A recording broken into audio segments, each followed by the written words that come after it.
Alors la gauche organise dans un certain nombre de municipalités des votations citoyennes sur le thème de la réforme de la Poste. Que pensez-vous de ces votations citoyennes?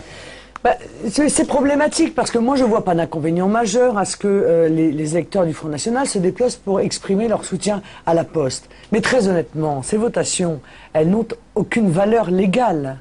Or, il est toujours, je crois que c'est quand même emmener les Français dans un cul-de-sac que de les envoyer voter dans une votation qui n'a pas de valeur légale. Bon, ça c'est la première chose.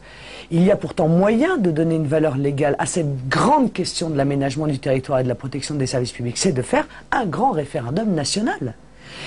Souhaitez-vous, oui ou non, le maintien des services publics de proximité, y compris dans les zones rurales? Ça, c'est un vrai sujet de référendum. Or, le référendum d'initiative populaire pourrait parfaitement servir, justement, à demander aux Français ce qu'ils en pensent.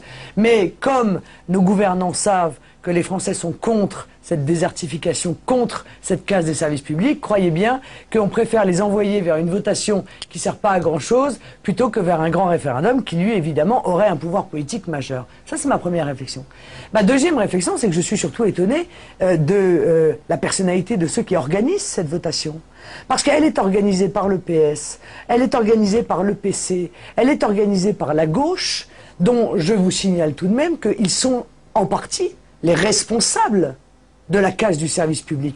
Ce sont eux, c'est Jospin, qui, en accord d'ailleurs avec aujourd'hui avec l'UMP, a décidé avec l'Union européenne la libéralisation des services publics. Ce sont eux qui ont défendu le traité de Lisbonne dans lequel est inscrit dans le marbre la libéralisation des services publics. Donc je crois qu'il y a là une immense hypocrisie de la part de la gauche qui, une fois de plus, fait croire aux fonctionnaires, fait croire aux ouvriers qu'elle les défend, alors qu'elle organise de manière consciencieuse, méthodique et scientifique leur disparition dans des instances supranationales.